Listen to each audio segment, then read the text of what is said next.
అదానీ మీద కేసులు ఎత్తేస్తారని ఆ కేసులు పెట్టిన రోజునే చెప్పా. అమెరికా వాడు ఎత్తేస్తాడు, ఆడికి అవసరమే, కొంచెం బెదిరిస్తుంటారు మనల్ని అని. ఇప్పుడు అదే జరిగింది. అదానీ గ్రూప్ కంపెనీల అధిపతి గౌతమ్ అదానీకి భారీ ఊరట లభించింది. అమెరికాలో తనతో పాటు గ్రూప్ మీద నమోదైన 2 కేసుల నుంచి ఒకే రోజు విముక్తి లభించింది. సోలార్ ప్రాజెక్టుల లంచాల ఆరోపణల కేసు నుంచి గౌతమ్ అదానీ ఆయన సోదరుడికి కుమారుడు సాగర్ అదానీ బయటపడ్డారు. ఇందుకోసం వాళ్ళు అమెరికా మార్కెట్ నియంత్రణ సంస్థ ఎస్ఈసి, అమెరికా న్యాయశాఖ గత వారం $180 లక్షల చెల్లించారు. అమెరికా న్యాయశాఖ సోమవారం ఈ కేసు నుంచి అదానీలను పూర్తిగా విముక్తి చేసింది. ఈ కేసులో అదానీల మీద నమోదైన ఆరోపణలు నిరూపించలేమని ప్రాసిక్యూటర్లు చెప్పడంతో న్యూయార్క్లోని కోర్టు ఈ కేసును మూసివేస్తున్నట్టు ప్రకటించింది. అదానీ గ్రీన్ ఎనర్జీ నుండి సౌర విద్యుత్ సరఫరా ఒప్పందాలు చేసుకునేందుకు ఆంధ్రప్రదేశ్ సహా 4 రాష్ట్రాలకు చెందిన ఉన్నతాధికారులకు $25 కోట్ల లంచాలు ఇచ్చారన్న ఆరోపణల మీద అదానీ గ్రూప్ చైర్మన్ గౌతమ్ అదానీ, సాగర్ అదానీ సహా 8 మంది వ్యక్తుల మీద అమెరికాలో కేసు నమోదైంది.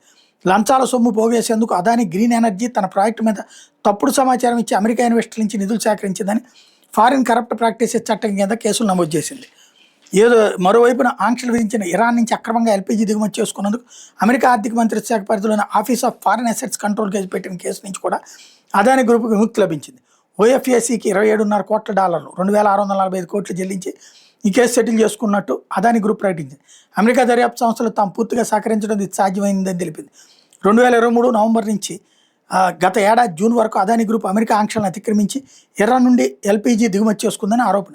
ఎల్పీజీ నేరుగా ఇరాన్ నుంచి కాక ఒక మధ్యవర్తి కంపెనీ ద్వారా ఒమన్, ఇరాక్ నుంచి తప్పుడు పత్రాలతో దిగుమతి చేసుకుంటున్నట్టు ఆరోపించింది. దీంతో అదానీ గ్రూపే నేరుగా అమెరికా దర్యాప్తు సంస్థలకు ఫిర్యాదు చేసింది.